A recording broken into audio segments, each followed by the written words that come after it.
To the weird and the wonderful with Strange Bones. That's me. And as we start off, we will do a brief recap on the rules and situations, and we will also do a brief recap on what we are doing. So, welcome to you all. Let's wait for a few more people to join in with the live, and I hope everybody is having a wonderful evening. Virginia V, welcome. And Rastapasta 42, hey, how are you doing? So as we start off, I will remind everybody that what we are doing here is for our personal curiosity and learning experience. We neither promote nor deride anybody's particular opinions or anything like that. But at the same time, if anybody decides to be rude, they will get the boot. But that said, welcome to everybody. And I remind everybody that thank you so much for the likes there, because I was about to mention it, Sylvia. We rely on you guys, so like, share, subscribe, do all of the good things to keep the channel going, send tons of gifts and everything, because that's what makes this possible. And as you know, we've been going around the world with our theme, which at the moment is shapeshifters. We got onto that basically due to the fact that we were covering werewolves. And as is our habit, we'll pick a theme. Gerard, welcome. And with that theme, we will look at what different people around the world in different countries and cultures do. And in our last live, we were asked to look at Russia. So we decided that Russia was going to be it. So we're going to see what interesting things that we can find in Russia for our particular interest. Now, as we go along, remember a lot of this stuff is ancient mythology, history, beliefs and what have you. You do not have to agree or disagree with any of it, as long as you're polite in your comments. But do comment greatly. And of course, Russia has a great deal to offer in terms of mythology. It's an old country, and they have obviously had a huge influence on not just the mythology of other people.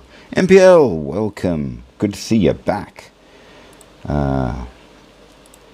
They have also done a great deal for modern movies and stories. Our view, for example, of vampires is very much the Russian Slavic version, for all kinds of reasons. And indeed,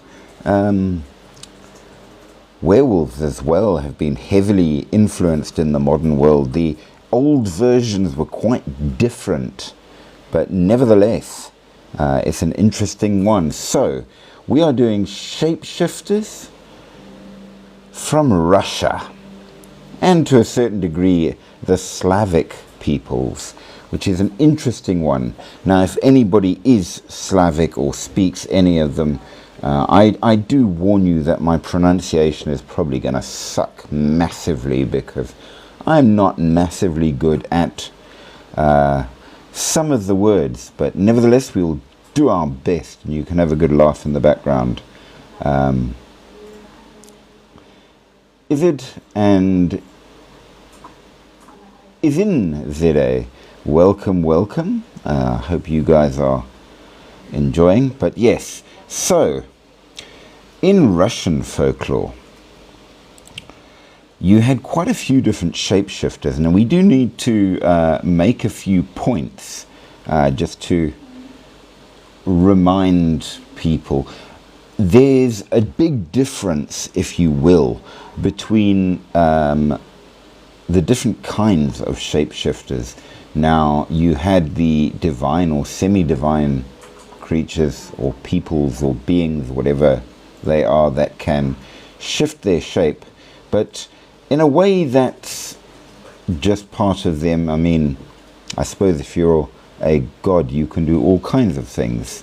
So it doesn't really count as a true shapeshifter, though we do cover them. Then you have the otherworldly beings that can do the shape-shifting, which of course again is quite a different thing to what we are mostly interested in.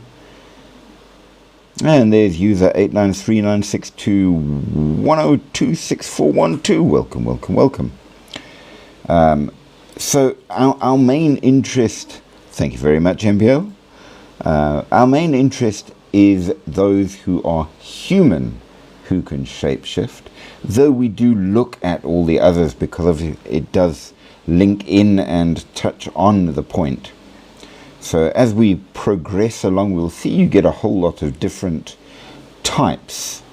So a good illustration would be Zmej Gorynych, which is a kind of a dragon, by and large, a multi-headed dragon, as a matter of fact, that turns up as an adversary to many of the heroes in Russian folktales. And of course, he's quite capable of shifting his shape into all kinds of things, but doesn't really count as a true shapeshifter, as it is a creature. Do I know the show Expedition X? I don't, as a matter of fact.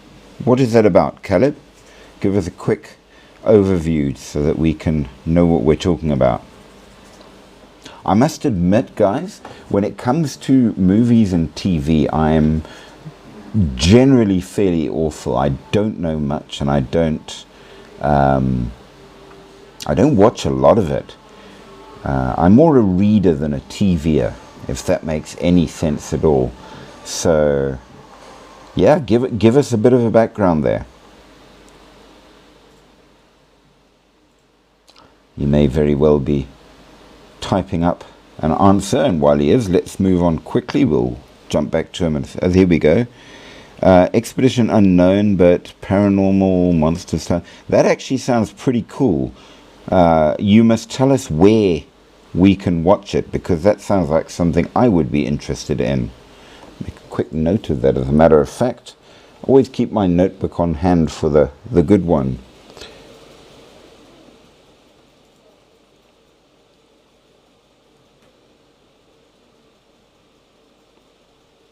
I do like those sorts of things. I think we should definitely have a watch of that. Not as off topic as you might think at all there, Caleb. Thank you very much for it. So we will also, besides Zmej Gorynych, also have the Vodyanoi, which, if you're a fan of the game The Witcher, you will know is a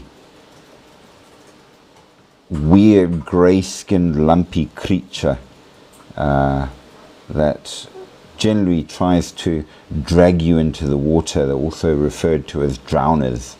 But in proper Russian mythology, which The Witcher is actually based on, it is in fact a shapeshifter, and it can transform between an old man, its proper appearance with the grey lumpy thing, and even a fish if it wants to. And interestingly enough, and unlike many water spirits, is in fact male. So there you go. Jaden, your boy, how are you this evening? Bad boy, you're going live without telling me. Bad. Very true. Thank you for the gift. Thank you so much. I remember from yesterday. Yes, it's the one that I could manage to do. We're still working on actually getting things to be able to give gifts and stuff, but I thought you deserved it. And the Baba Yaga, what about that? We are getting to her. We are doing it tonight. Oh no, I I thought I missed out that 2 nights. Nope. I think I did actually. We have only just started, so do not worry. And the Mothman, what about that?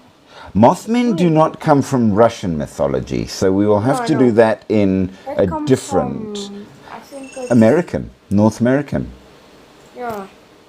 And weirdly enough, okay, now here's an interesting point, okay?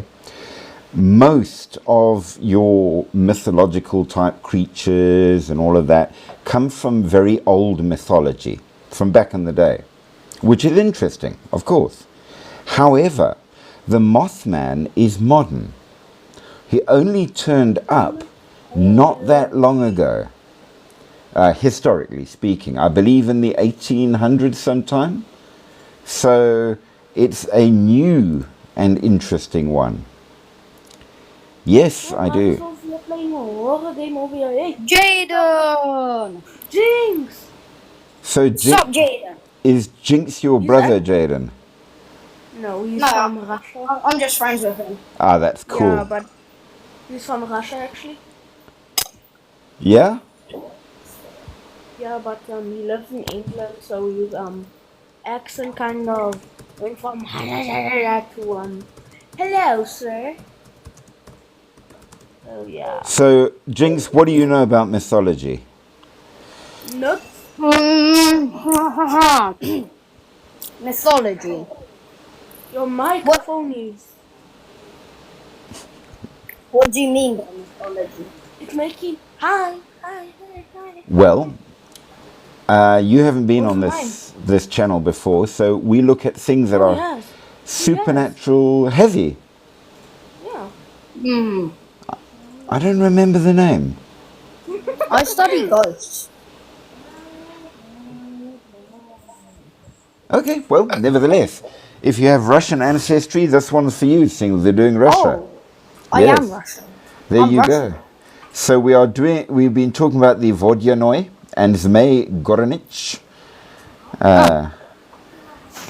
And then, of course, you have the Firebird, which Russia is where phoenixes come from originally.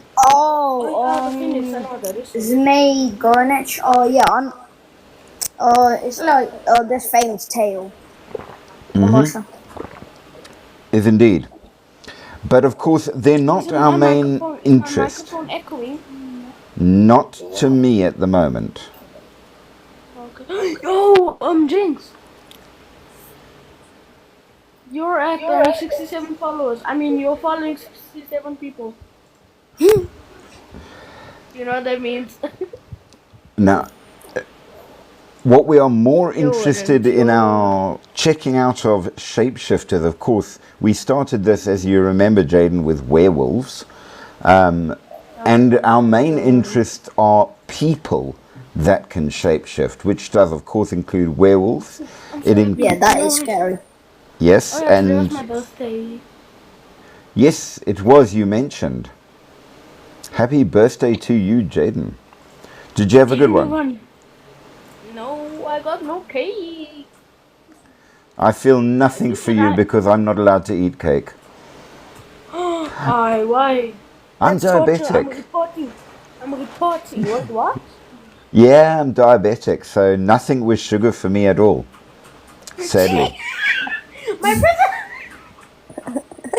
Yeah. Thanks for the follow there, and thanks for all those likes as well. I do appreciate. So yes, the second category of things that can do shape-shifting is, of course, witches and sorcerers, which includes, as Jaden requested, Huh? Oh, yeah? Baba Yaga. So we will If you have... don't finish your soup, she comes for you. That is one of the things. Then, of course, you have the Tsarevna. Because I saw a video, right? This guy was like, I know smell, I know sleep. Baba Yaga, come for me. Well, she is probably one of the most famous of the mythological figures in terms of that, I would say. If you're talking Russian folklore, she turns up all the time. So yes.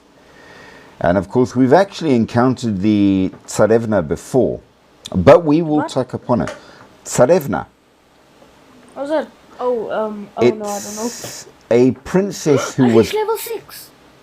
cursed? I get level 6.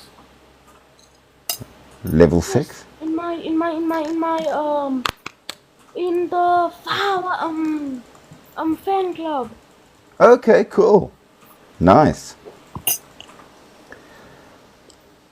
Do I just And don't let me send. I hate this thing. for some reason that has become slow. Ah, wakey, wakey. Reload. All of my This is notes a sausage. vanished. Well, you know, that's how sausages are. Hey, wait, what if that's never mind? What the? I hope my things do reload, because for some reason that's where all my notes are and they've vanished.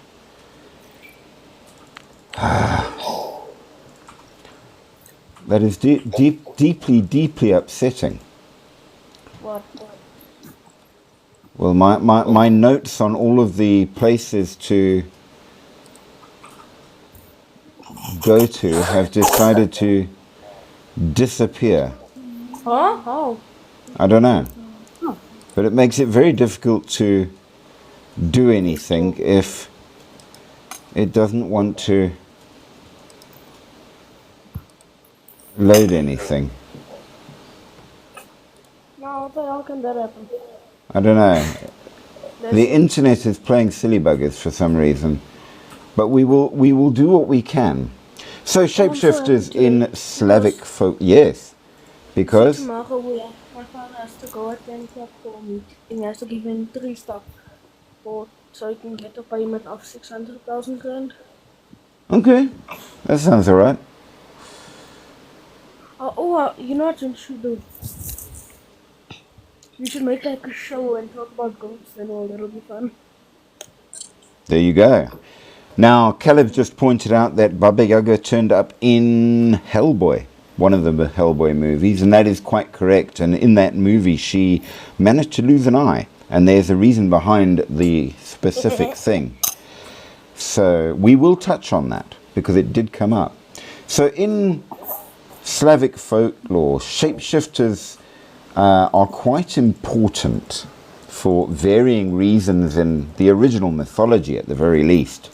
And there are a number of different groups that can change their physical forms for various reasons. Look, I'm talking about the Okay, no props. I see we got a couple of people joining us tonight. That's rather good. So as we progress through this, we must see where they fit in and why. Dark Ranger, welcome. No, I know that guy. Welcome. Hey, it's late. Go to bed. You have school tomorrow. You all do. Again, you. It's. Hey, I'm suspended from fun. Now, of course, very often the shapeshifters in Slavic folklore are the bad guys. So they turn up to catch out the heroes, if you will, but not always. And of course, it's affected how we view a lot of modern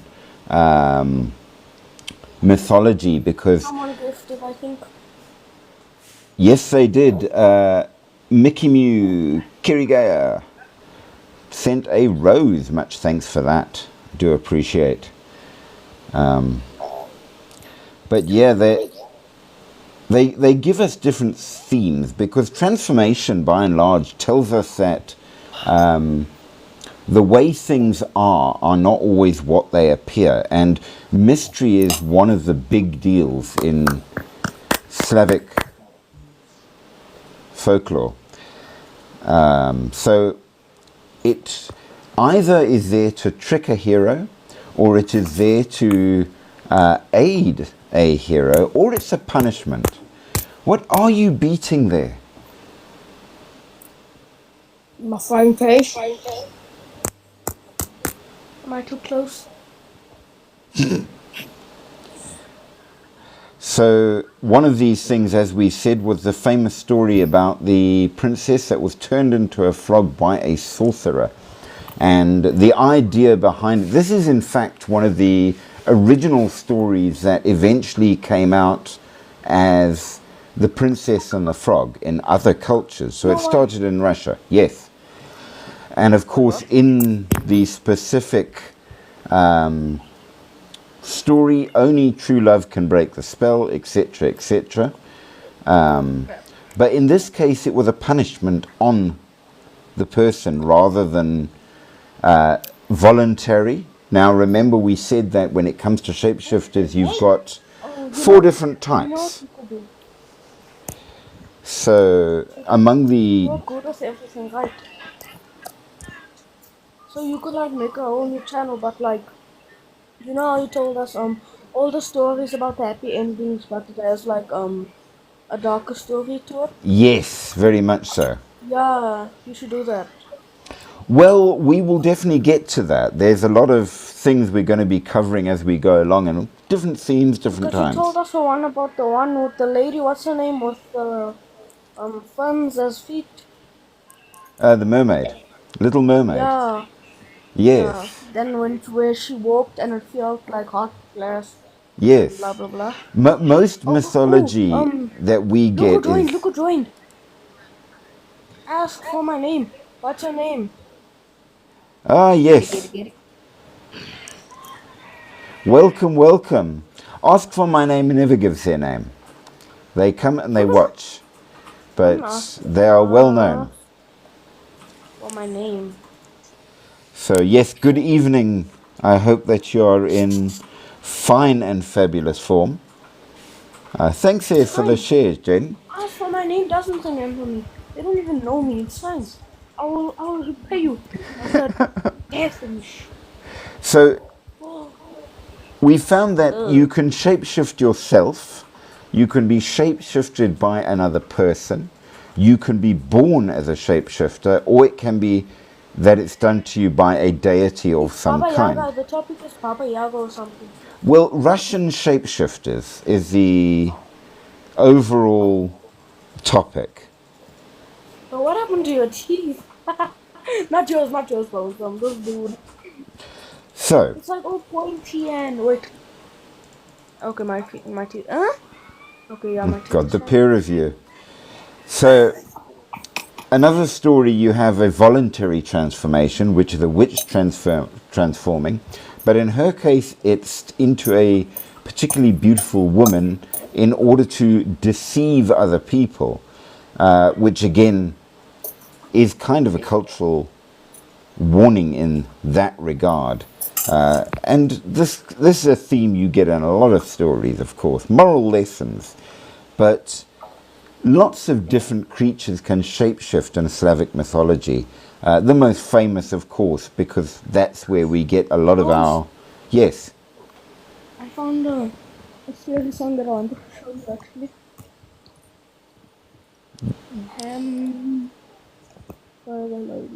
I wish you heard of the song, but it's so scary. I wish you could hear this. Just listen to this. There's an ad. I found this thing like 22 weeks ago. Okay.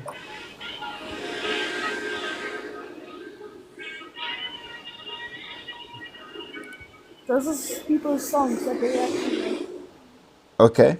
That's cool. No, this is a song because it's just... An old favourite we hope you'll enjoy.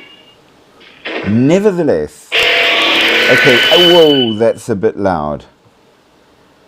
Good Lord, that blew my eardrums out. A little bit quieter there.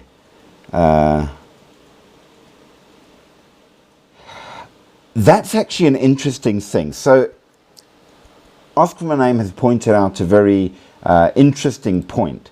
Now, it turns out, I didn't know that this was a thing, but apparently it really is. There's what you would call a statute of limitations on classified documents. So in America, classified documents remain classified for a certain time, after which they get released to the public. Now, I don't know how quite they work it out or whatever in that regard, but a number of the a number of the documents about Area 51 have reached the end of their limitation and are going to be made public. And of course, Area 51, as you know, is the famous place where they do all weird things, be it aliens, ghosts. Yeah, I'm not scared of alien. They're just some big person with big head and mushy eyes and. Well, maybe we will find out. If there really is anything in the documents from Area 51, it's about to be made public. Listen to that actually. So Nightmare. maybe we will find out. So yeah, that sounds like an interesting thing there. And it is happening under the Trump administration, so who knows what they will tell. Well, of course, if you're even slightly into conspiracy theories, I suppose you're immediately going to say, but will they release the truth? Which is another question entirely. So, possibly yes and possibly no. We shall find out. But I'm looking forward to seeing what they might be in that regard. Remember now, AI is now getting way more advanced, so. Well, this is the other side. Who knows what we'll find out, and if there will be anything to find out.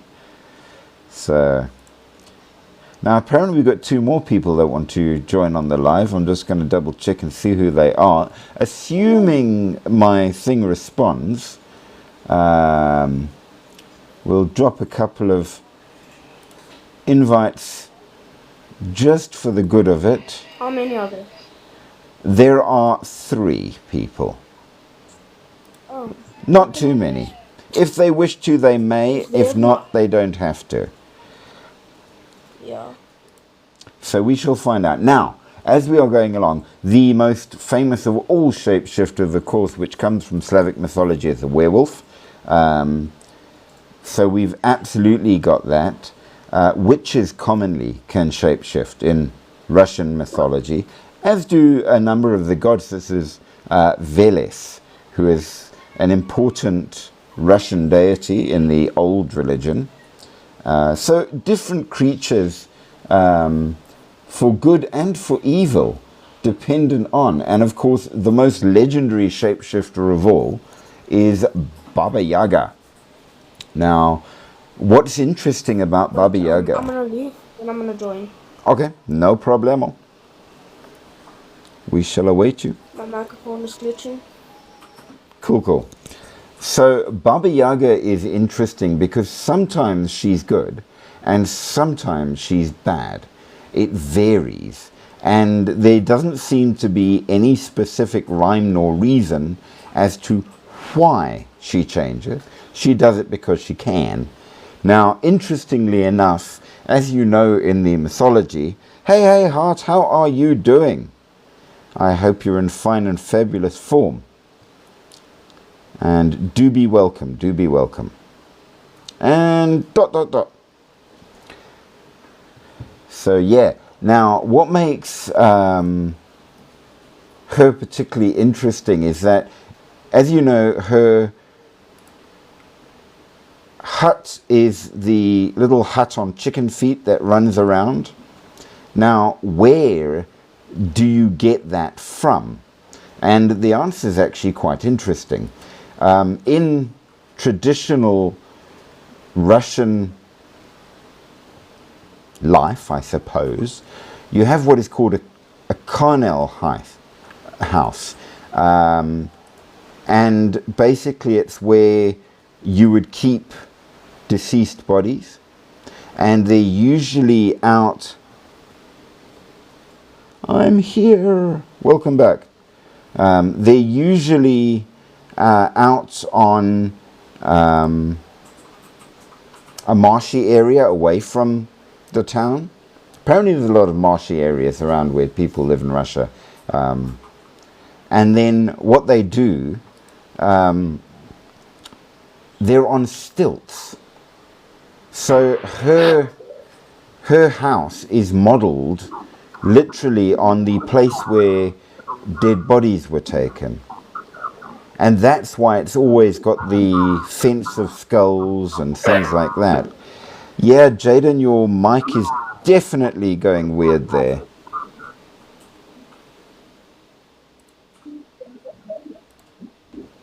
I don't know what's going on, but there you go. And Mickey Mew, welcome. So she's a shapeshift, but I'm not sure if it's children's book. If you know about it. How are you? I'm very, very good. I can't hear what Ask for my name was saying. I don't know if he's saying anything. How are you doing though, Mickey Mew? Are you good? Okay, thanks. And you? Good. Yeah, alright, thanks. Awesome. Ask for my name. Could you repeat what you said because it was not very loud?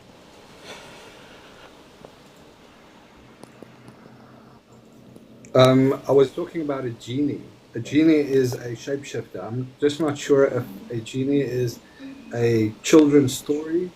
They Exist. They are not a children's story exactly. They are absolutely part not only of mythology, but they are written in the Quran and spoken of quite a lot. But they are Middle Eastern. You won't get... Yes, I thought it might have been Middle Eastern. Yes. You won't get them in Russia. But we Why am I listening to? Listen to this. Listen to this. What is this? See, that's where you children are gonna get. So our shapeshifter Baba Yaga lives in a hut that's basically a place where you would keep dead bodies. Now she's noted, as we say, as being both good and evil as suits her opinions, sometimes both in the same story. So she's a very complicated character. She's basically, well, if you translate her name, Baba basically means old. And Don't. she's... I don't think we should say dead bodies because TikTok may get into that and think, oh, this guy's talking about dead body and what he did. And then Well, that's the origin of her house, if you will. Now, her name basically means old woman, for whatever reason. You get other versions as well, which we may touch on, because she apparently has 3 sisters that sometimes live with her, for good or bad. And she can do quite a few different forms when she wants to. She's known to turn up as a beautiful young woman, as a very old... Say again?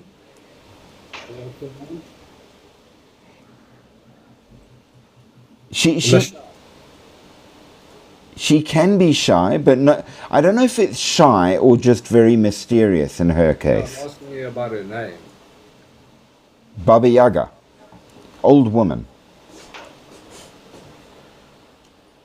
So she's sort of the archetypal strange old woman that you meet in the forest that you ought to be very careful about because she might be more than you think. So... And Lilith, she's also from the Middle East. Yes, Lilith is Babylonian in origin. And thereafter affected things like your Hebrew mythology and all of that. Didn't she shapeshift into a snake? No, she was never a snake. Lilith or Lilith too is an owl. She is an owl shapeshifter. Or possibly a bat in some stories, but mostly an owl.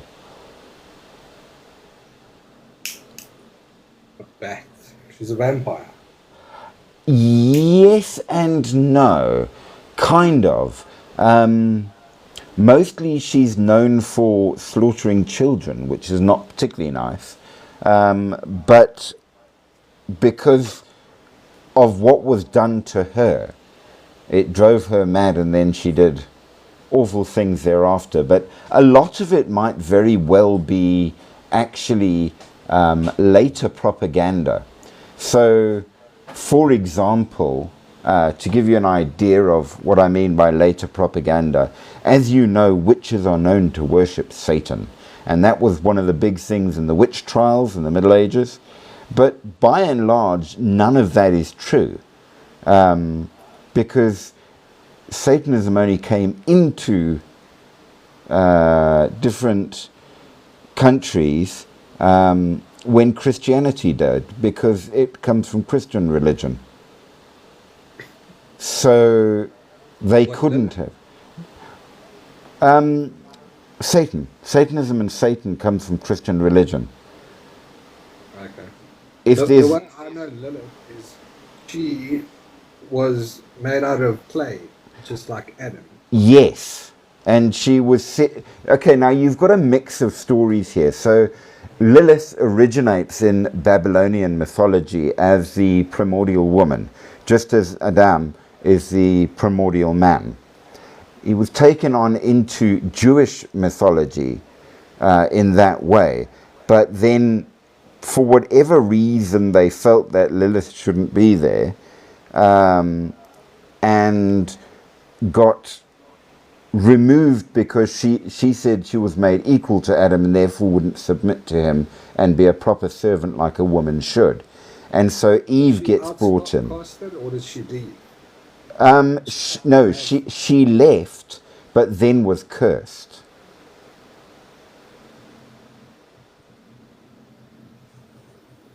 It's quite a lot.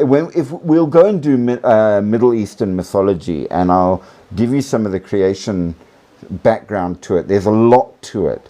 I've been thinking one of the things we need to cover is creation stories around different countries, which is absolutely going to be interesting. Now, Caleb just points out there that her home is Bushka, which is quite correct, which stands on chicken legs, and proof that this ancient mythology has affected modern living. You find it in Final Fantasy VII, where as an enemy, the house on chicken legs. And that is absolutely true, because now Baba Yaga is known to get around in one of two ways. Either in her house, which has chicken legs, or do you know what a pestle and mortar is? So essentially, you've probably seen one. You have them in the kitchen for grinding herbs and things. The mortar is a bowl type thing, and the pestle is like a little grindy stick. So apparently, Baba Yaga runs around in a large version of that.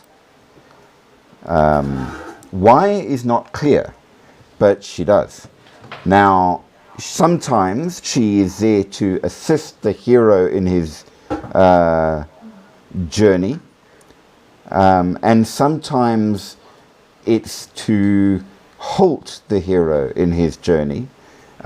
She's a bit weird, kind of like the Sphinx in many ways, in that sometimes when she can be good if you do the right things, but very bad if you do the wrong things. So, as with the Sphinx, you had to answer the riddle correctly and then you would get help. But if you didn't, you got it. So, absolutely there is an issue there. But nevertheless, that said, we are now going to point out that amongst other things, she's not just a weird old woman. She is obviously very much a witch. And we will have to briefly talk about the Slavic witches as well. And as Caleb says, yes, in the story of Vasilisa the Beautiful, Vasilisa obviously has to be on some kind of a trial or journey type thing, and Baba Yaga helps her and is very good to her, which is one side of her personality. But there are several other stories where she is frankly a nasty old bitch that needs to be dealt with. But one of her abilities, which relates back to Hellboy, yes, Veles is one of the gods. That is correct. But Baba Yaga can send out her left eye so that she can go and spy on things away from her. And in Hellboy, in the movie, I believe the eye gets destroyed, which blinds her in one eye. So you see it turning up in Hellboy. You see it turning up in Final Fantasy VII. Of course, all of the Witcher I'm sure you've all played The Witcher, or if you haven't read the books, do it. They are amazing books. Sergei Lukyanenko, I think, is that the author? Pretty sure it is. I misremember. But very, very good books. Originally in Polish, I believe. But Poles are, of course, one of the Slavic groups. Now, you also have the Kikimora, which turns up in The Witcher as well. And the Kikimora is a shapeshifter, and she is a female version who can change her form at will.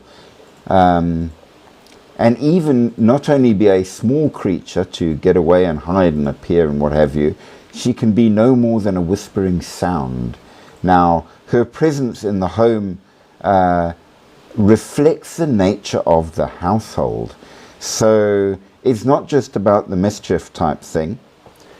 She can absolutely turn up, and if you're not in emotional stability with your family in the house, she will wreck the joint and show people that you guys are not in harmony. But of course, if you're all in good harmony, then she will look after it and make sure that the house looks beautiful. So she sort of shows off you. Now, you will find that there are varying reasons in Slavic folklore for people to change. And of course, the first one is punishment. So the punishment always happens to a person for whatever reason. Now, many times it's because the person affected has been greedy, deceitful, or betrayed people, and they get changed in order to teach them a good lesson, because you deserve it in that regard. Maybe.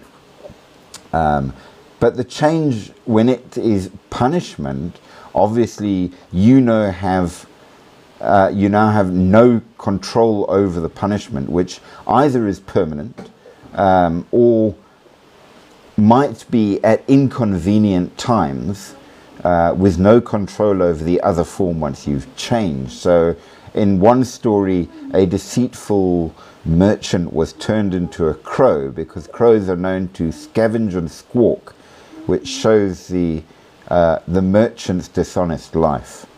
Now, punishment changes are designed to show you a moral lesson, to remind you to be good.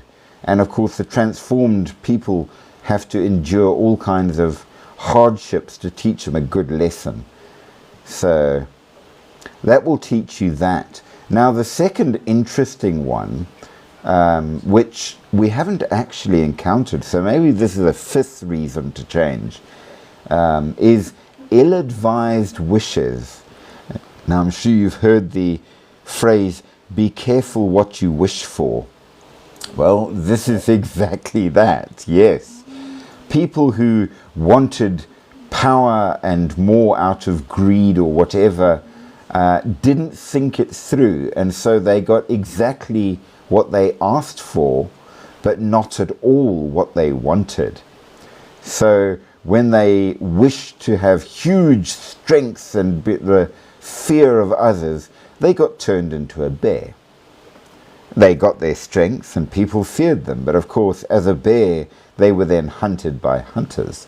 So it teaches you not to just thoughtlessly wish for things you shouldn't have, as you might get more than you thought and less than you wanted. Now, they basically teach you that greed is not always a good thing, and one should never ask those of power, be they gods or men, for what you don't really want, in case you get it. Now, of course, you also get of another interesting one, which are what they would call monstrous marriage partners. I can see you grinning there. Yes. Well, I think Mickey Mew likes the idea of this.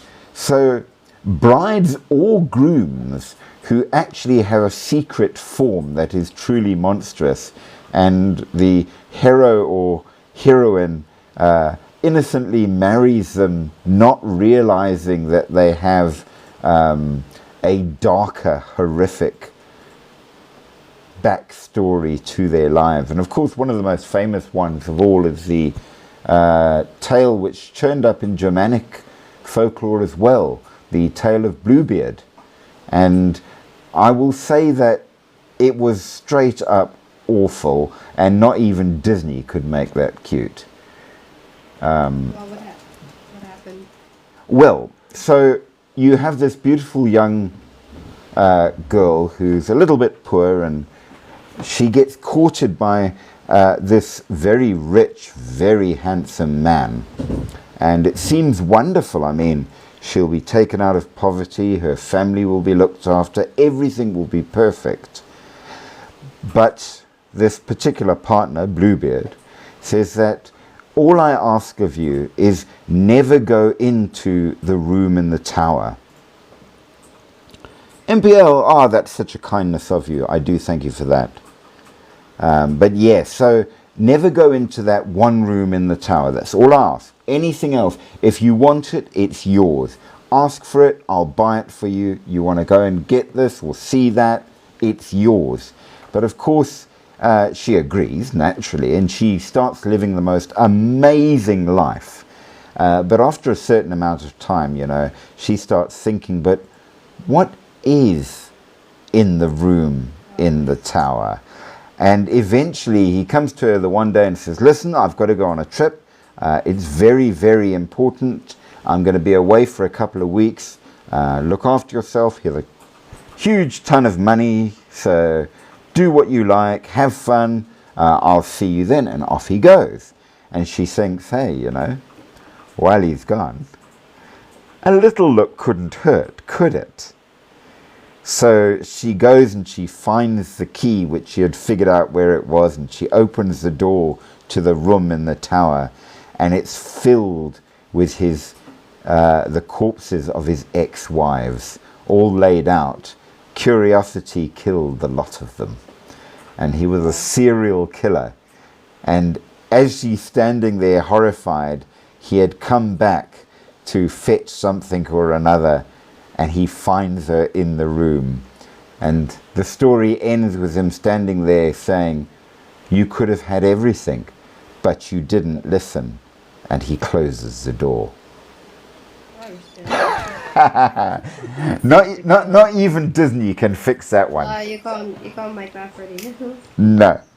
So absolutely. So monstrous grooms, and it's not only in Germanic folklore, it's in Russian folklore quite a bit. And really it's one of those, either can you do the one thing that you promised? Can you keep a promise in marriage? Or would you still love me if whatever. So they are partly a warning against deception, but they are also about, you know, when I married you, you were young and slim and beautiful. Are you going to, now that we're a bit older and are maybe not as perfect as back in the day, are you going to still love me, or are you going to stray? So it's one of those type things, and there are all kinds of punishments for those that fail, of course, absolutely. And then, of course, you have the stories where, well, they're called usurpation stories, basically where I'm supposed to be king and you do something to take over and I have to somehow win back the crown type idea. And they're very common, where the older and noble brother is supposed to become the next king. The younger brother is like, nah, bruh, I want that. And therefore they use some method to change the shape of the older brother into a beast and drive it into the forest. And then they take over as the next king. But through varying things, the hero manages to regain his shape and come back and reclaim the crown or whatever. Which basically is a way of pointing out that don't use immoral or illegal means to get what you want, because it will come back and bite you. So impersonation or general deceit is definitely not allowed. Now, shapeshifting is all about personal growth, about development, about learning, about who are you inside. And it roots back into the old shamanic traditions, which obviously will connect to witchcraft and more, where they talk about whether or not you have a totemic or specialized spirit that might be of importance in your life that you need to know more about. Your inner beast, if you will. And apparently we all have one. Now, for whatever awful reason, Wikipedia and my note pages where I put all the stuff up has died a strange and terrible death for some reason today, which means I'm going to work largely off memory. So if I don't get it entirely right, I apologize. But one of the big weird creatures that you get in Russia. Now remember, werewolves you get where wolves are, which is why we don't have werewolves in Africa, because you don't get wolves. We do have were-lions, were-hyenas, and all of that. In India, you get were-tigers and were-snakes. But in Russia, where you do get wolves, you get werewolves. But the other very important thing you get is were-bears. And this is quite an interesting character because on the one hand, very often the were-bear is considered to be a bad guy, evil in some way, either because he was bad and therefore changed into a ravenous bear. We must remember that most of these stories come from a time where Russia was covered. It was basically one giant forest. And those forests could be really dangerous. Wolves, bears, just getting lost. Don't forget, in the northern parts of Russia, winter is really harsh. So getting lost is a very serious issue. You can freeze to death, you can starve to death, you can be eaten by wild animal, all kinds of strange things in that regard. So bears are absolutely a serious problem. And even in parts of Russia today, they still are. Simply, yeah? Have you heard of anything about weird sea creatures? Yes. Weird shark or... Yeah, Hello? Hello? absolutely we do. Oh, hello. Guys. Hi guys. Hi. Hello? Hello? So weird sea creatures do exist, not in Russian Yes. mythology much, but they do in others. So Yeah. you will get a fair number. Sorry, that's not rats. Say again? That was not rats, my bad. That's my brother, bro. That's my brother on the call. That's my brother. Okay. So Yeah, I'm sorry about that. so weird bears. Weird bears are the most dangerous of the weird creatures according to the Russian mythology. So because of their size, their strength, and back in the day, of course. Okay, so every now and then we get people that come on purely to be trolls, and here again, 2 of them have appeared. So sadly, they get the boot. Because as I remind you, we have one rule on the channel, and that's don't be rude. We're here for our own curiosity and enjoyment. And thanks to Janice for the following there, I do appreciate. And for the share with, I don't know what that, it doesn't show as an image for me, unfortunately, but thank you very much. So yeah, werebears are the big thing. Sea creatures you do get. Remember, in the Welsh and in the Celtic views, you get the Selkies, which are seal shapeshifters. But in Hawaii, you get were sharks, were turtles, were octopus. We have not done Hawaii yet. We are going to, because they have some pretty good ones. And of course, in the famous story of the demigod in Moana, you must have seen the cartoon Moana. Oh, actually, I didn't.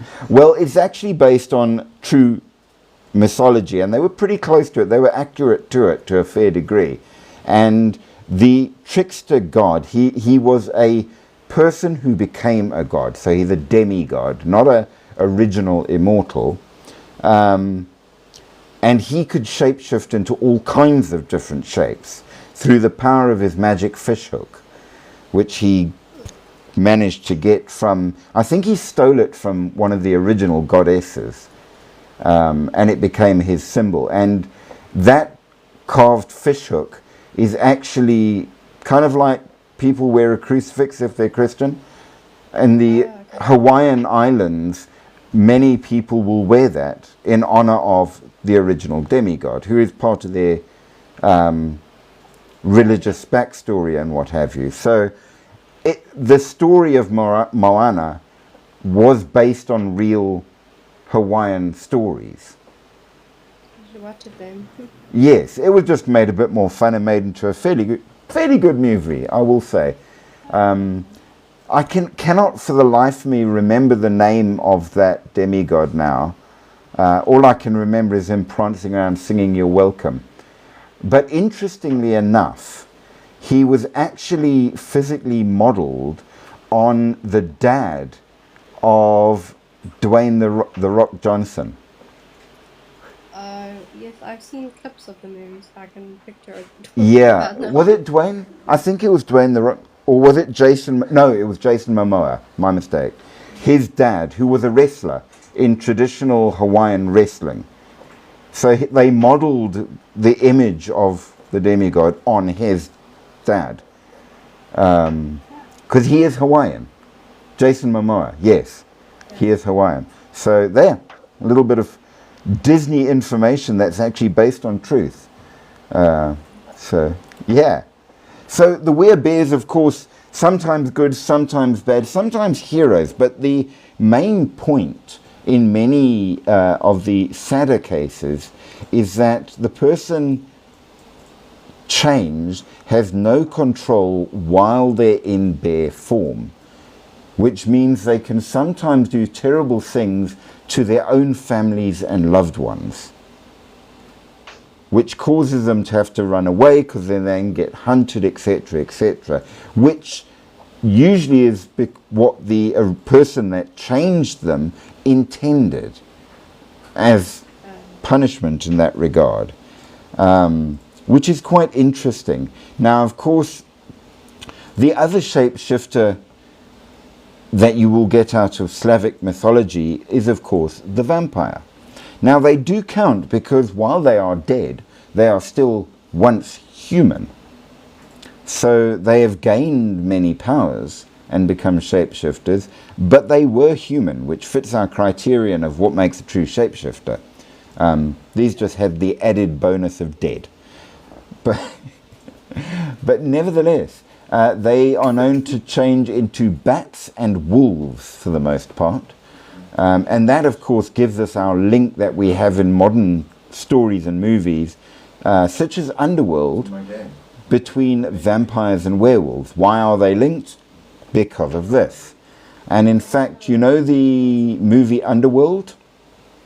It was based on a game that was developed called World of Darkness. And it was a D&D style game set mostly in the modern world, though I think it's had expansions since, involving vampires, werewolves, ghosts, and all kinds of things. And it was a really, really good game, I must admit. It was very well done. Sounds fun. So yes, and of course, all of that was based on the Slavic mythology originally, though they expanded it to other cultures as well. So in there you had werewolves, werebats, and werebears, which are called orsini. So there are varying versions of these stories out there, which are obviously quite important. And I don't know what that opened up to for whatever reason. Go away.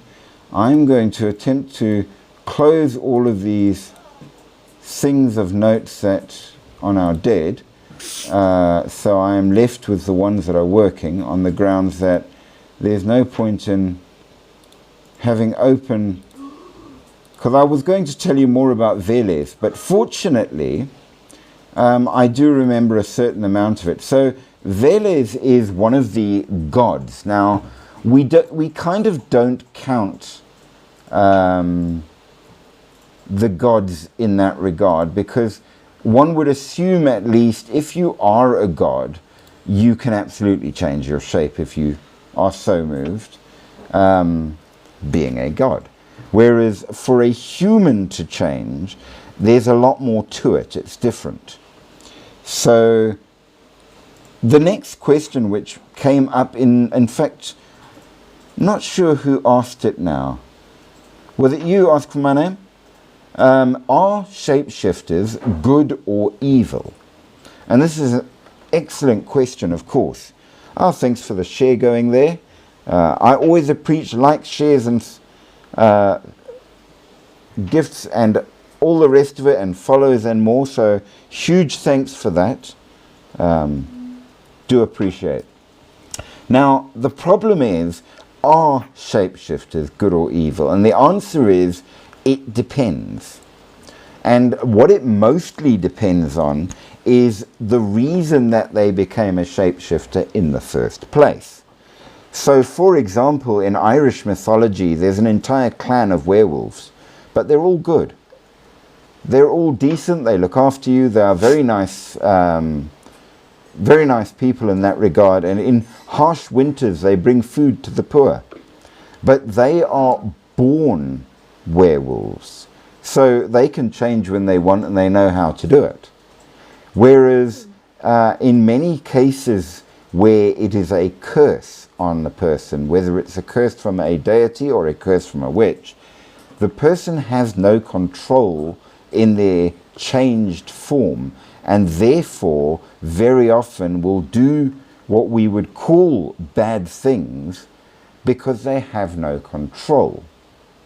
Now, in the case, as we saw when we did North America, the skinwalkers change voluntarily, but they do it because of bad reasons. So it's not the fact that they can shapeshift that makes it evil. They were evil in the beginning. So it's not the power or the change.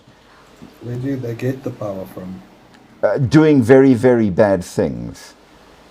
One of the first things you have to do to get the power as a skinwalker is you have to kill somebody of your own family that is a good person. And then there are other things. So, you know, you start badly and go downhill from there. Okay. Next one, werewolf. It will depend on where the thing comes from. That's the bottom line. So some are inherently good, some are inherently bad, and some it depends. It's not their fault. How can I become a werewolf? Again, that depends. If you want to do it voluntarily, there are specific methods. Let me see if I have it.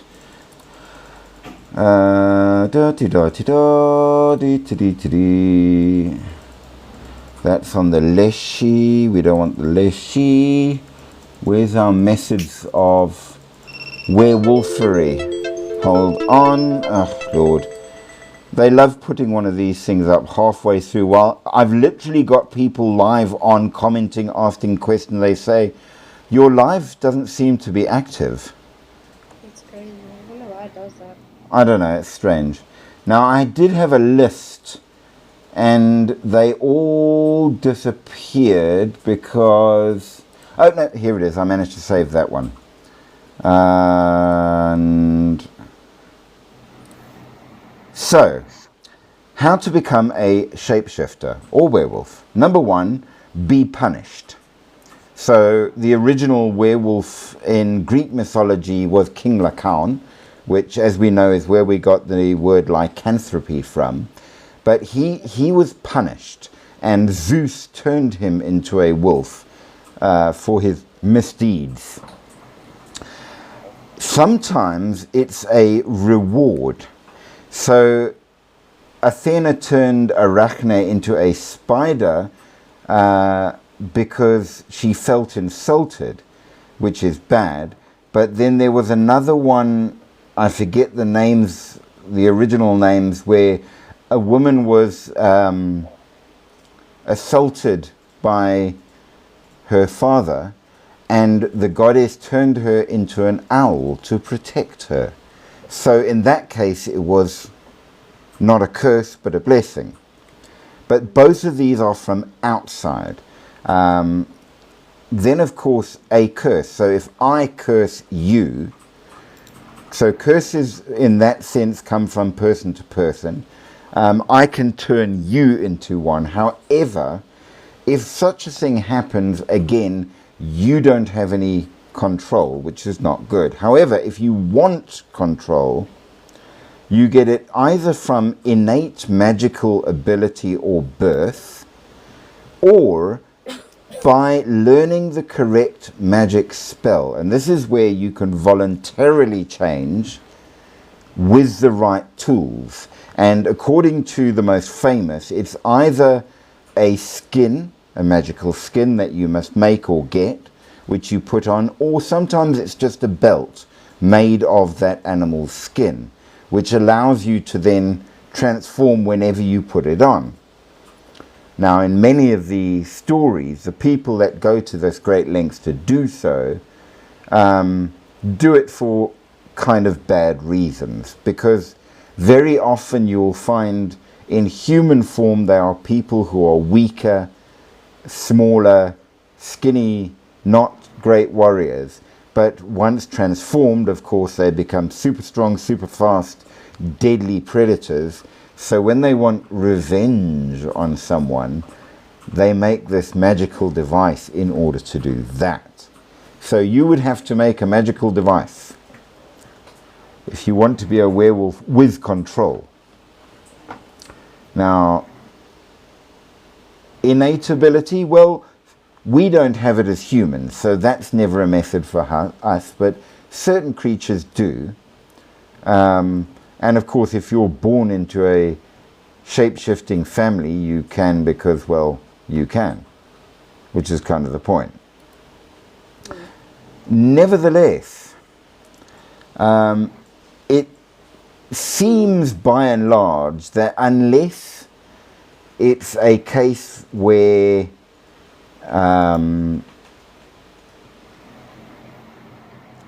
it's not your fault. I've changed you into a wild animal, and what you do in the animal form, you do as an animal with no control. If you have any control over your form, you are as good or as bad as you always were.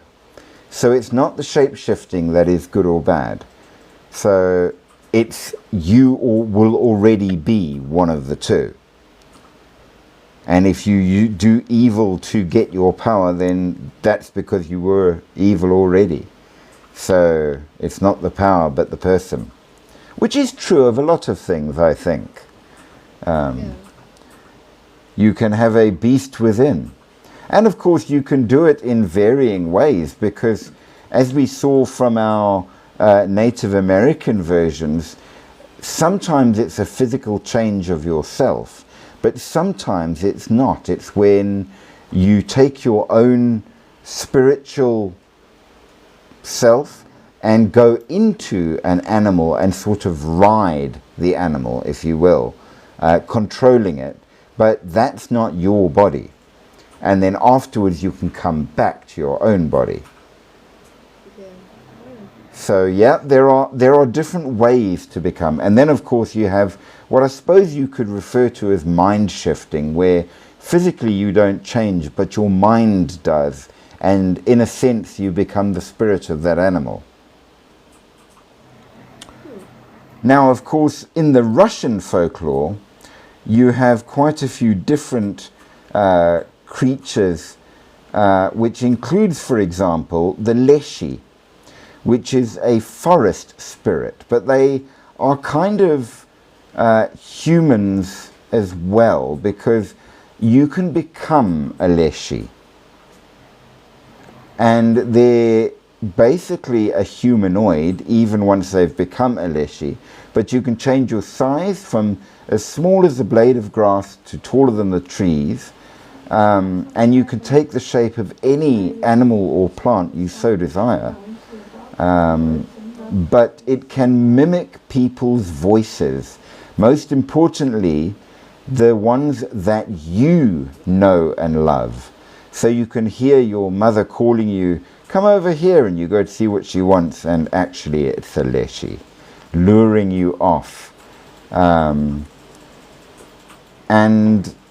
it might want to lead you astray or something worse. It depends, because a Leshy essentially is a protector of the forest. Greetings again to MPL. Did you go and are back? I'm glad you're back if you did.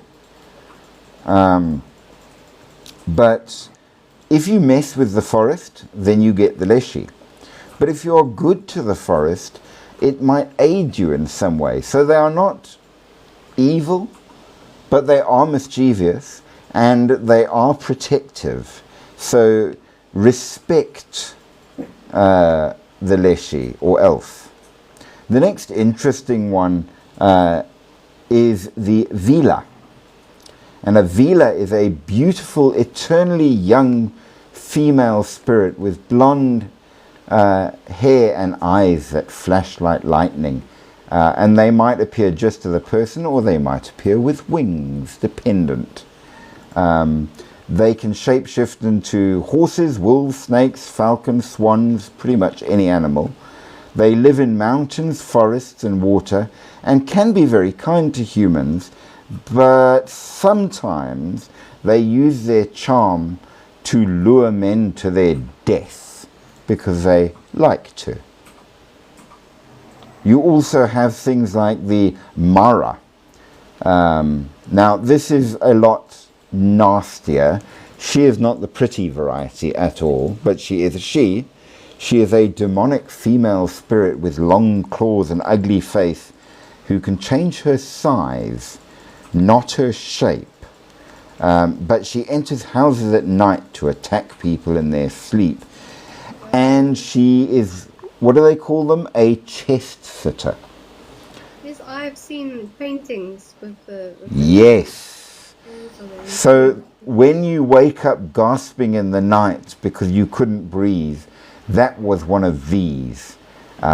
She also may be a kind of vampire, wanting to drink the blood of her victims as well. But she likes to sit on your chest and to strangle you.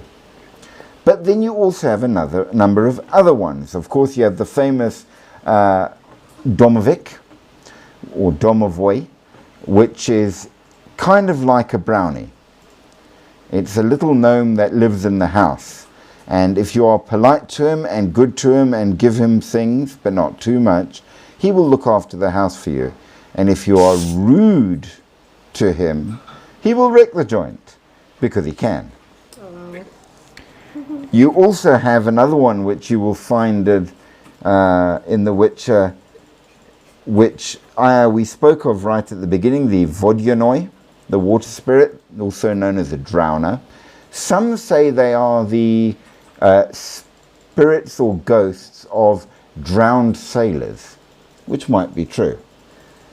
And then you have a thing called a Chort, which is a demon that specifically likes to abduct children in the woods. It's like a little gnome-like thing that wants to take kiddies away. So there's a fair number of different creatures in that regard. Now, yeah, there's a serious problem with certain programs at the moment online. I don't know why, but we will keep at it because we've got other resources, and for the better or worse, my terrible memory. So we shall see. Now, if you've been liking thus far, remember guys, like, share, subscribe, do all the good stuff, and much appreciated for those who are showing support. Now, how do you know if somebody is a shapeshifter? Now, there are varying ways, and look closely just in case, because the first and most important way to know if somebody's a shapeshifter is their eyes. And their eyes will be different. Sometimes they are red, sometimes they are amber, and sometimes they are just slightly strange, not quite human. So check out the eyes. Am I human or not? You can decide. Also, they are sometimes notably a little more hairy than most. Their ears might be slightly pointed, and their incisors might be a little more pronounced. So it's quite possible that they might be a werewolf if you see them. Now, they do say that they can then gain the abilities of the wolf or whatever they can turn into. Some say that there's a silveriness to their eyes, or that under the right kind of lighting they will gleam like a cat's gleam in the light. So maybe it's harder to tell, maybe it's not. So how are their nails? If they're a bit long, they might be as well. Now, of course, it also does depend, because if they are not a natural shapeshifter in that regard, they in human form won't have any special look, because it's the magic that changes them. Whereas if they are born that way or cursed that way, then they do. So it might not always be easy.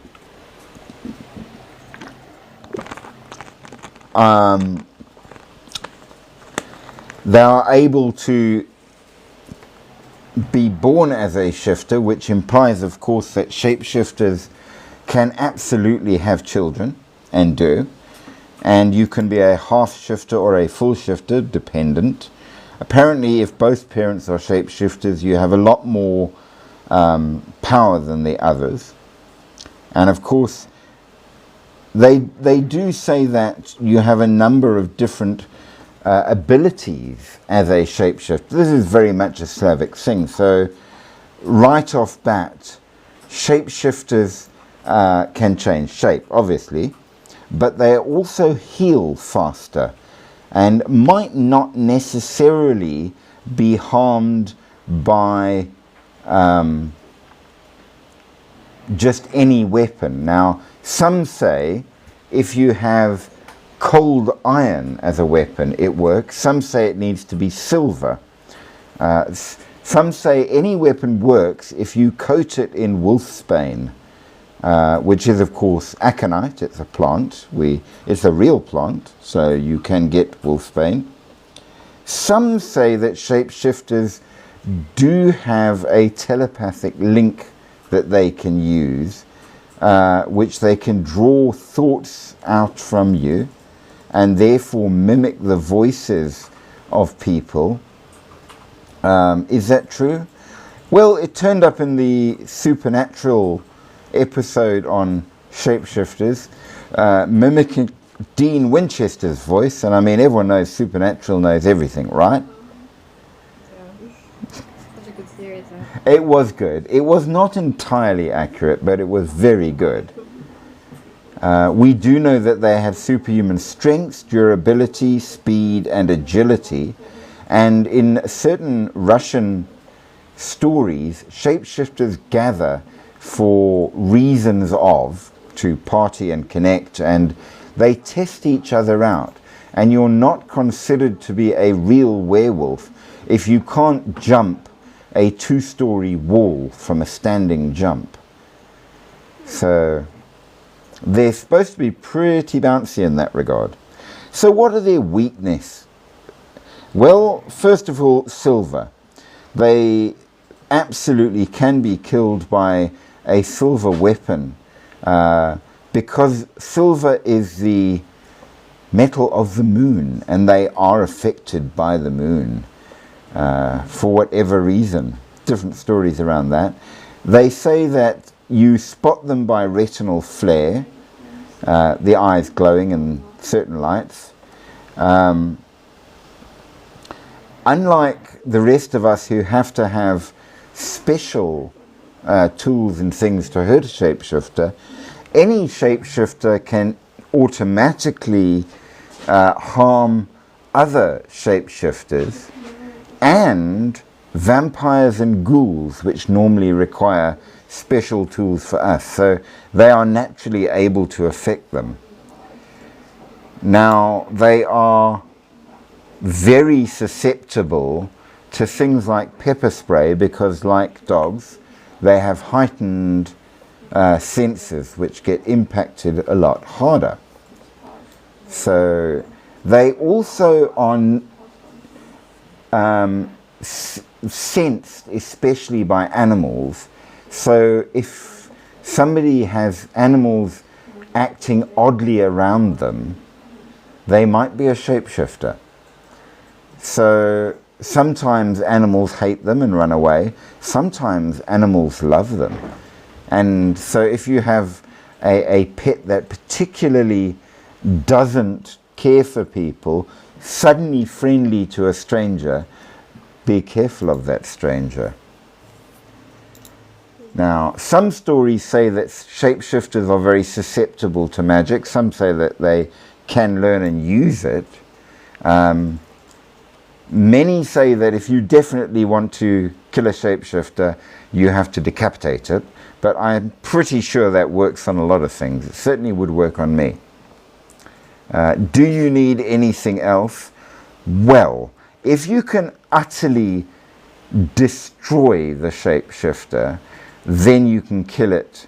So if you blew it up with a giant lump of C4, don't try that at home, kids, it's bad. Yes, because there's not enough bits to get back together.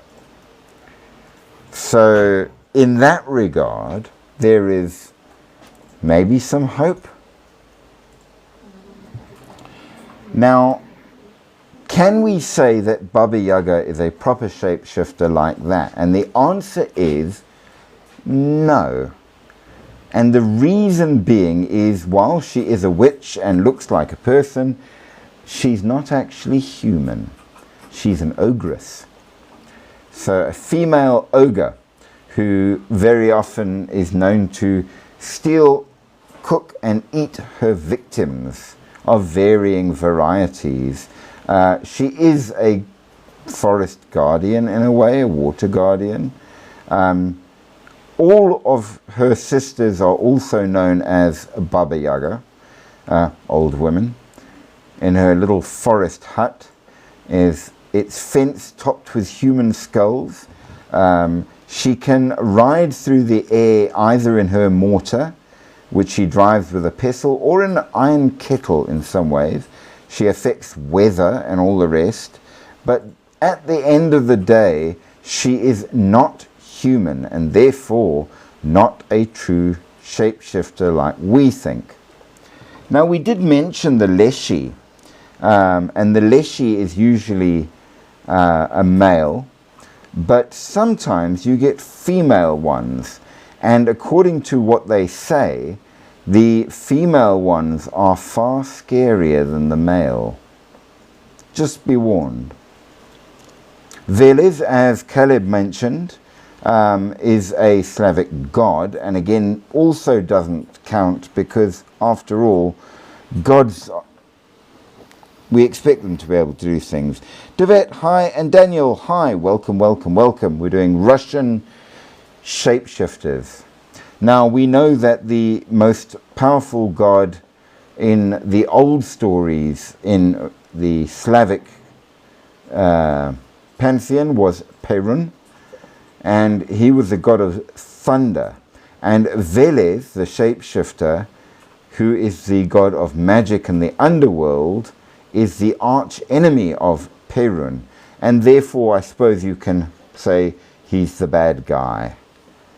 Kind of like in the same way that Hades is the bad guy in the Greek mythology, while Zeus is the good one.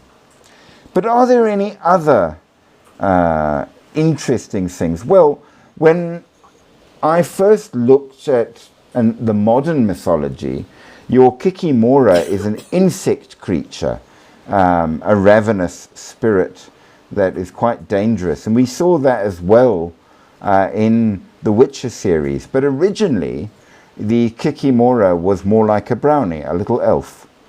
Though he can change into different forms, nevertheless. So what form the Kikimora takes, I suppose, is dependent on your view. The other one, and this is now a very interesting one, because first of all, she was human. Second of all, she's dead. And so in that regard, mustard. Thank you, Daniel. Mustard, mustard, mustard. It's allowed because what he's doing is adding comments which boost the algorithm. Oh, I see. So much thanks for that. But a rusalka. Now, what happens is if a young lady is in some way caused to pass on due to the badness of a man, especially by drowning, she will become a rusalka. So she will then stay in the water, and when men come past in revenge, she will emerge as an absolutely stunningly beautiful young woman, but with red hair. We need to talk about red hair. It does matter. And then, of course, she will drown any man that falls for her lure in revenge for what happened for her. So she's a tragic figure. She can change her shapes into a number of different things, but she is deceased in that regard. So, yes, there is that. Now, red hair. Talking about red hair, this is very important because for some reason, and not just in Russian folklore, anybody with red hair is regarded in some way as magical or dangerous. And one wonders why. The only place where it isn't said to be the case is, of course, in places like Scotland and Ireland, where lots of people have red hair. So they don't mind the redheads. But in many cultures, red hair is a sign of danger or evil. And it is said that the original Nephilim had red hair. And that's why in ancestral memory we know red hair is scary.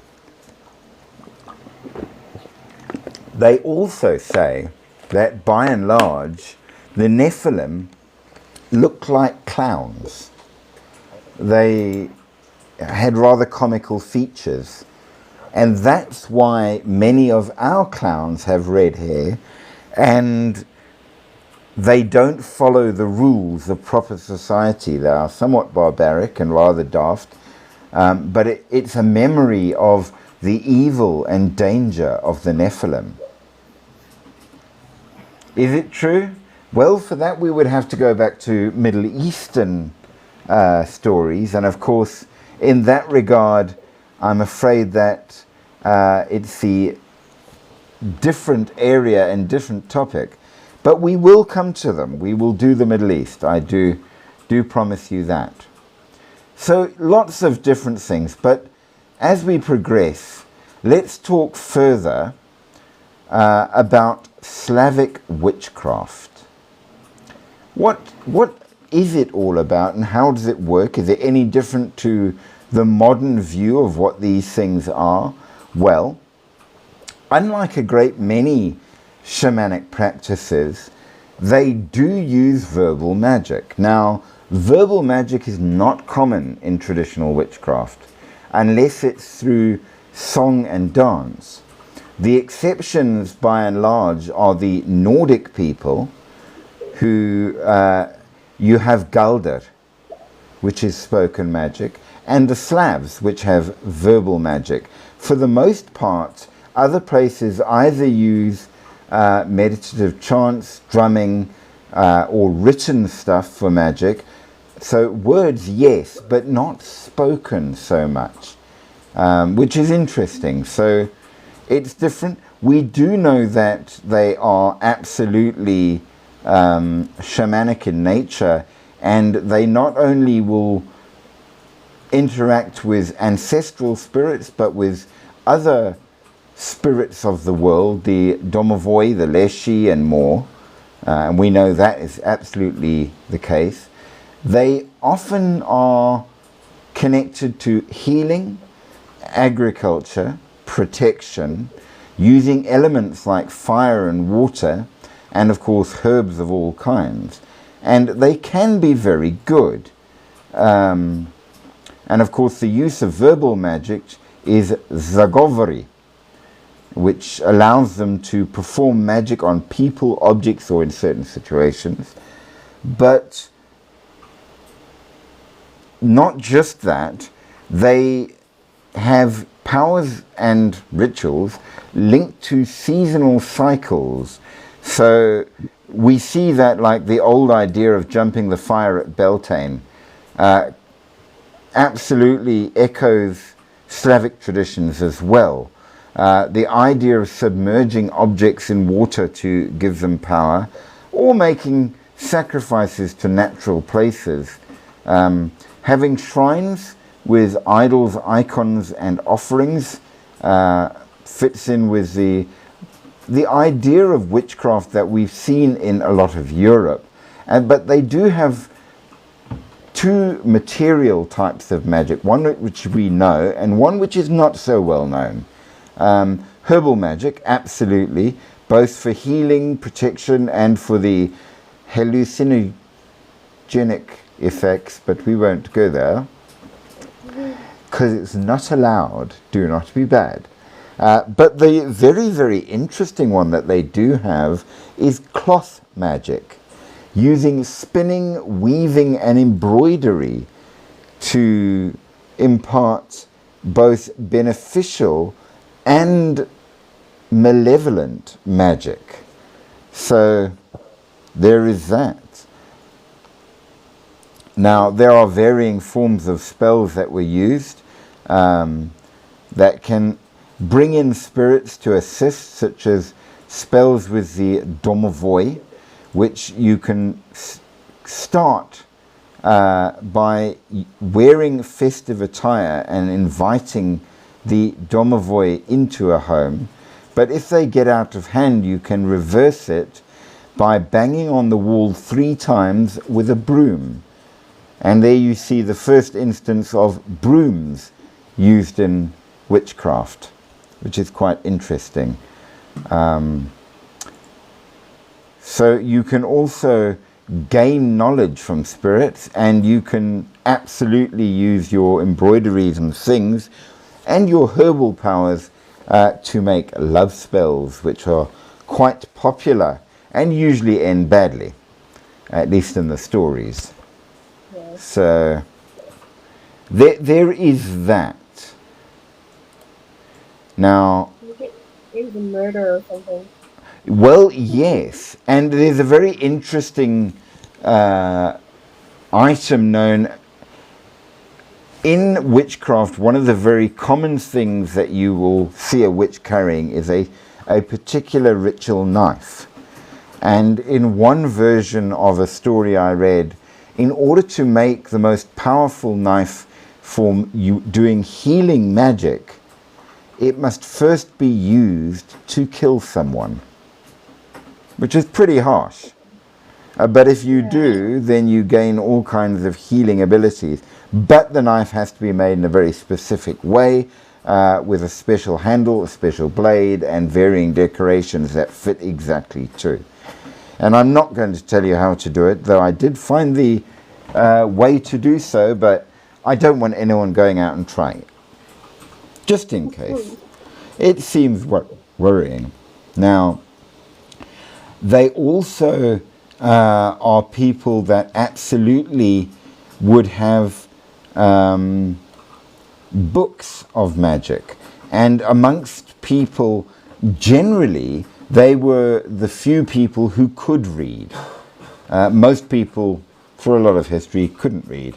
But they could, and they would keep books of magic, which, of course, these days we call grimoires, which comes from the old French meaning unintelligible, because people couldn't read them. A little bit of pointless knowledge about what witchcraft, because, yeah, grimoire is a word that means unintelligible in French, Old French. But yes, now obviously these do vary slightly because the Slavs are a manifold people, and the Ukrainian Slavs are not like the Balkan Slavs, and they are not like the Rus or any of the others, or the Georgians. So you will get different versions dependent on where you go, as to what makes a witch a witch. But how do we know if somebody's a witch? We've seen a number of different shapeshifters and how we might recognize them, but witches are shapeshifters too. How will we know if somebody's a witch? Well, by and large, if they look weird. Now, what does that mean? Well, it can mean a number of different things. Sharp eyes,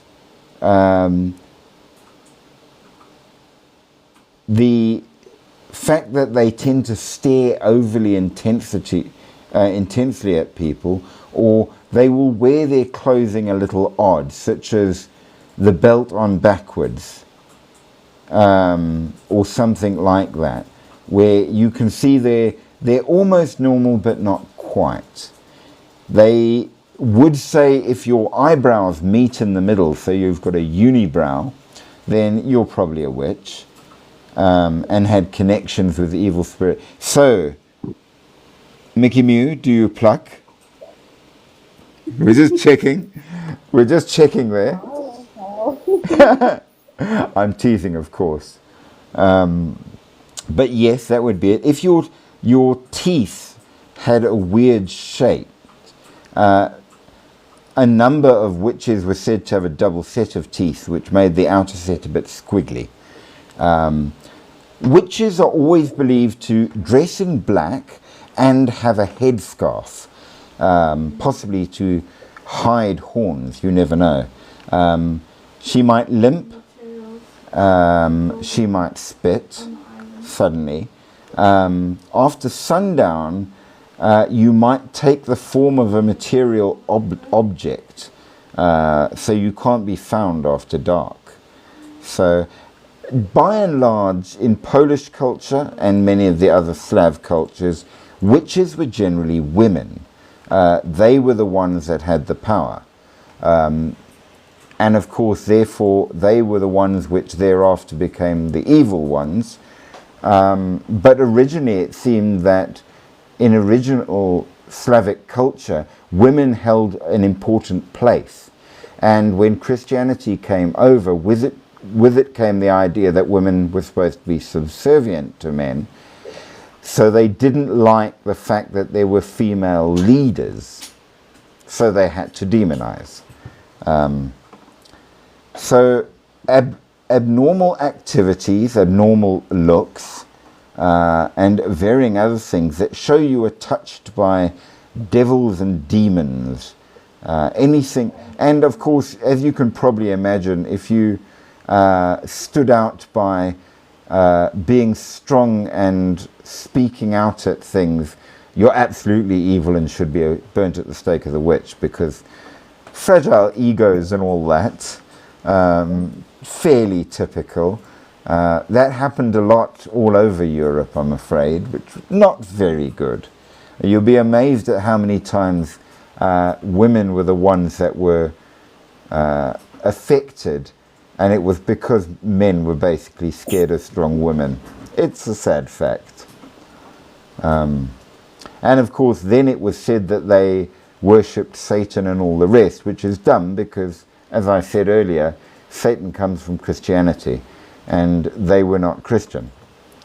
But that's the typical thing. See, my religion is sensible and good, and everything's okay, but yours is weird and supernatural and has strange ideas that nobody should believe. That's pretty much the standard world over. I'm right, you're wrong, end of story. And you see it over and over again, which is kind of silly because from the outside, most religions have very weird practices. They accuse witches of spell books. Have you ever seen the books in the Catholic Church?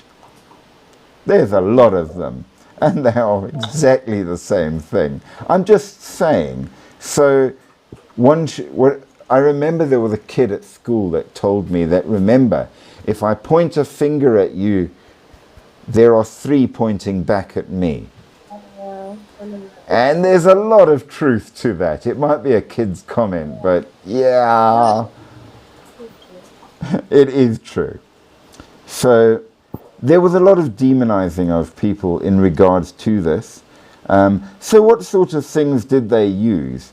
Well, there were different things, natural and botanical tools, obviously a whole ton of herbs for all sorts of reasons, which is very common. But special stones like snake stone, which is found in the Slavic areas, which was said to be important. Special brooms. The idea of a witch with a broom does come from Slavic folklore and from specific trees, not just any broom, usually made from birch, rowan or juniper, because these woods were connected to the spirits and gave power over the spirits and could be used for cleansing and banishing spirits and more. So very important. Apparently, in Slavic folklore at least, ghosts and vampires are terrifying of hazel and hawthorn. And this is all over Europe as said to be the thing. It wards off evil massively. So where I live, I am massively safe because about 90% of my neighbors have hedges made of hawthorn. So yeah, ain't no demons coming near me. I am good. I'm like fully protected. You can eat hawthorn. It's quite tasty. A little bland, but nice. It's a bit fiddly and there's not a lot of fruit on the berries to eat, and they've got a hard pip inside. But they are very good for healing as well, in case you're wondering. So yes, that and warding off vampires. Now, crafted tools for witches, wooden sticks, usually charged with energy, often by bringing them into contact with a snake. Now, that's an interesting thing. The sheer number of cultures that connect snakes to magic. It's a weird thing. Obviously, amulets, such as the Zmigvit amulet, which features snakes again, which was a protective amulet. Now, it's kind of weird in many ways because as feared as snakes are, many cultures use them as a symbol of healing. So they're considered both bad and good. Now, an interesting one which probably connects to the fact of weaving magic is the spindle from an old-fashioned spinning wheel. Was used for summoning and for divination, as well as a couple of other rituals. And it's thought that the original witch's wand wasn't a wand at all. It was a spindle, because this magic was female power, especially healing. And therefore they had to be respected and feared. So women had status, and they showed it because they could weave and had a spindle. Things get changed over history, don't they? Now, the other thing, of course, which is well known, which we find in many cultures, are dolls. They would also use dolls, just like in voodoo and varying other cultural practices. So, important things: water, wax, drumming, altar trays, special wooden trays. So instead of having a fixed place altar, you'd have a tray altar, which can be brought out when needed, which means that being served tea is possibly suspect. You never know what that tray it's served on might really be. Be polite if somebody offers you tea. And then, of course, varying things like mugwort and other herbs used for all sorts.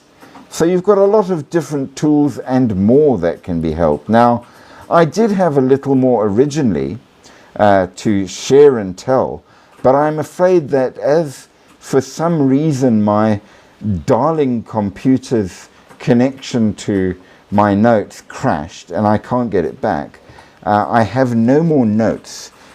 But we do have a number of topics to discuss. We have a few more places to go for shapeshifters. I think, what do you guys think? Next time Hawaii and the Polynesian Islands? Because, yeah, absolutely, they have some good ones. And we haven't done them yet. So we will do that then in the next one. But after shapeshifters, because we are nearing the end, what do you think? Where should we go that might appeal to people? You Can we can... talk about the Appalachian Mountains? That'd be really interesting. Well, of course, you get a lot of different things in the Appalachian Mountains. We have done the shapeshifters from there, and we have spoken of certain other boogity-boos out there, but that is by no means all that you find in the Appalachian Mountains. There's a lot of stuff. There are the Appalachian Mountain witches as well, which are very strange creatures, and they have their own witch sign and more.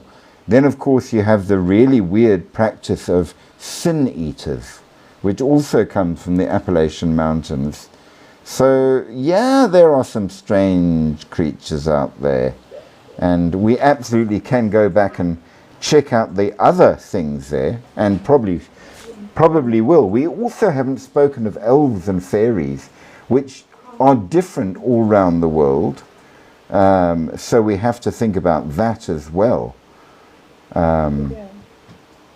So there's a number of topics, but think about it, guys, and either drop me a message or whatever. You're more than welcome to on TikTok to say if you want something specific looked into.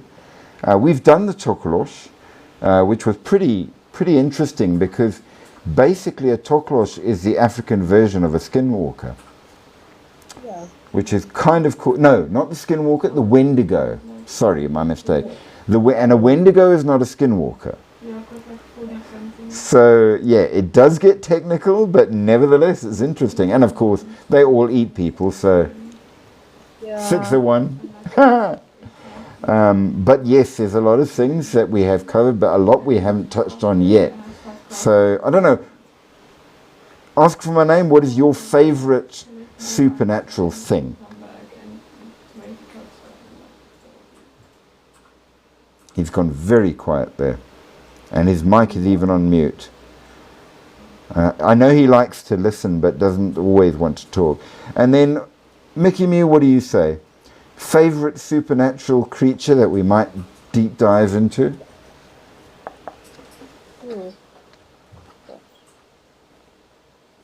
Probably the Sin Eater would be interesting to think about. The Sin Eaters. Sin Eaters. Well, Sin Eaters, of course, are people, but very important people. And yet, from the Appalachian... All right, I think we should definitely do a brief swap out from... when we finish with our shapeshifters, before we get on to a new topic, we will talk of sin eaters, because you only get sin eaters pretty much in the Americas. Yeah, okay. I Yeah. recently watched a movie about Sin Eater. I found it in I found out what it's called, and I'll message you and think of the name. It was a really good movie. That sounds pretty cool. Yeah. So yeah, But I don't know how. only I don't know how real American. this to what Oh no, the sin eaters are absolutely real, and even today you get them around. They're part of Appalachian folk magic, and yeah, it's partly Protestant Christian, partly witchcraft blended together. It's very strange, and it's only in the Appalachian area, as far as I know. tell you something creepy. I think it was a short film that I watched a few years ago about a sin eater. This woman, she lives on a farm and she comes across this man that's very sick. Like he's very diseased and unwell, and she's an older woman and she feels bad for him. So she takes him in and like gives him food and like takes care of him. But she's actually got cancer. She's like late stage cancer. And he says to her, "Well, I can heal you." And then she's like, "But how?" And then he explains to her that it's so bad. Anyway, that he's gonna eat her, like consume her, like while she's alive, kind of. Yes. Alive. He eats And the then- sin off the person, but it goes on to him. Yeah, he eats the actual woman, and then barfs into the mold or something. And then she gets reborn healthy, and then he is like he gets sick with the cancer. Like Yes. his whole body's pretty much diseased from all the. It was such. It is kind of freaky how the beliefs worked, but yep, that's exactly it. So that's what it, yeah. So we will definitely go into that and do at least one live on that. And the strange practices of Appalachian. Actually, that's the thing. Maybe we should do a deep dive into the traditional witches around the world. We have done a fair bit, but not as much as we could. The lesser known ones, like your Appalachian witches, which are very different to what most... I mean, everyone knows what Wiccans are like. But there are some strange ones out there as well. And I mean, we saw tonight Baba Yaga's craft and practice would be very different to the modern British Wiccan. They were pretty harsh, and they had no problems with eating people and worse. So we've got that to look forward to, and we will absolutely do so. But with that, we have reached the end. It has been amazing having you guys on. I always enjoy it, and I will absolutely invite you back tomorrow, where we will do the Polynesian Islands and Hawaii. Sun, surf, and shapeshifters. Sounds good to me. But until then, I'm afraid we have finished, and I thank you for joining me. But remember, as we end up tonight, later the do, sleep well, sleep deep, sleep sweet, but sleep with one eye open, just in case, and keep that holy object near at hand, because there are things out there that go bump in the night, and they might go bump for you. Good night.